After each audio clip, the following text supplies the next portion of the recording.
E a briga na extrema-direita continua com novos capítulos dessa novela que eu estou animadíssimo. Já comprei a pipoca e o refrigerante para acompanhar aqui com você de camarote. Pra quem perdeu o começo da briga, só uma revisão rapidinha. O Valdemar Costa Neto disse que o Eduardo Bolsonaro ia acabar matando o pai dele de desgosto e de raiva se ele insistisse em se candidatar como presidente do Brasil. O Eduardo respondeu dizendo que era uma canalice, chamou ele de canalha e exigiu uma retratação pública dele. E o Valdemar Costa Neto disse que canalice era xingar o pai e que os votos que o Eduardo tirou pertenciam ao Bolsonaro, porque o Eduardo sem o Bolsonaro não era ninguém. E agora o clima esquentou porque o Eduardo Bolsonaro chamou o Valdemar Costa Neto, ó, de batedor de carteira, babado, meus irmãos. Abre aspas pro Dudu. Não abdiquei de tudo para trocar afagos mentirosos com víbora. Não lutei contra tiranos insanos para me sujeitar aos esquemas espúrios dos batedores de carteira da ocasião. Só correção, Bananinha, não é da ocasião não, é de ocasião. Tá? Esse é o momento para resgatarmos a direita, não para enfiarmos nas mãos sujas do aproveitador da ocasião. Meu Deus do céu, tá quase um Carlos Bolsonaro escrevendo. Como vocês sabem, o Eduardo Bolsonaro defende a anistia ampla,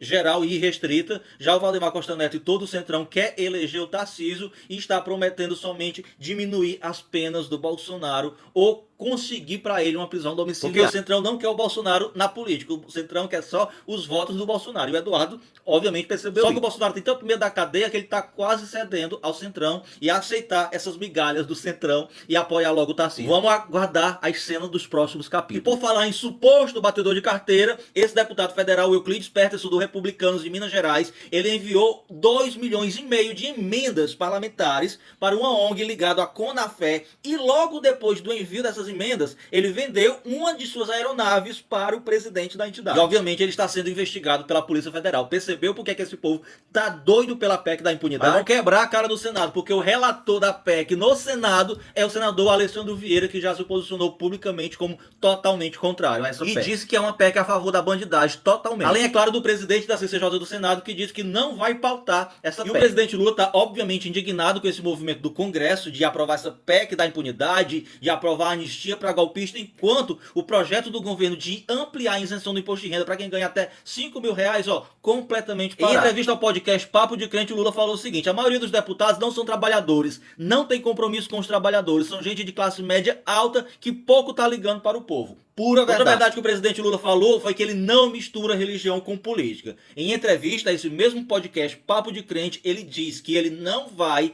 à igreja em período de eleição. Nem na igreja católica, do qual ele faz parte, nem na igreja evangélica. Ele diz que não acha que a gente deve utilizar o nome de Deus em vão. Eu não acho que a gente deva utilizar a religião eleitoralmente. Sabe o nome disso? Caráter. Coisa que o presidente Lula tem de sobra. Não é à toa que ele está no seu terceiro mandato. O presidente Lula disse não para os Estados Unidos mais uma vez e recusou o pedido da gestão Trump para participar de uma reunião que o Brasil fará em defesa da democracia com mais 30 países no próprios Estados Unidos, à margem da cúpula da ONU. E a justificativa do governo Lula para recusar esse pedido dos Estados Unidos é que os Estados Unidos não seguem mais os critérios para ser uma nação democrática. E essa justificativa ela é tão verdadeira que o Pentágono exigiu que todos os jornalistas assinem um contrato de 10 páginas se comprometendo a somente publicarem notícias após elas serem autorizadas, confirmadas pelo Pentágono. E não estamos nos referindo de notícias que envolvem questão de segurança nacional, não. É qualquer notícia do Pentágono agora só poderá ser publicada após a autorização deste órgão. E quem desrespeitar será descredenciado. Pense numa democracia. Inclusive, esse apresentador, o Jim Kimmel, ele foi demitido porque o Trump exigiu a demissão dele porque ele fez um comentário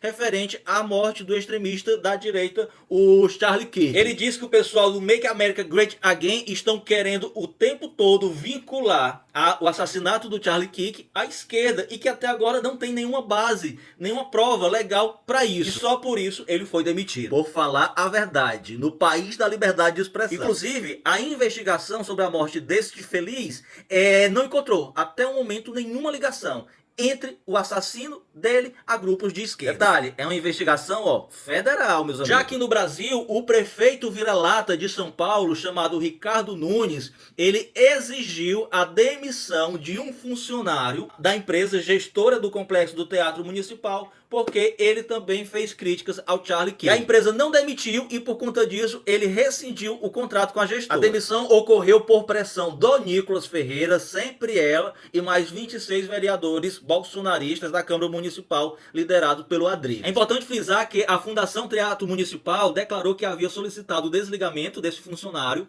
mas a empresa gestora resistiu em adotar a medida. Parabéns à empresa gestora e viva a democracia dos Estados Unidos!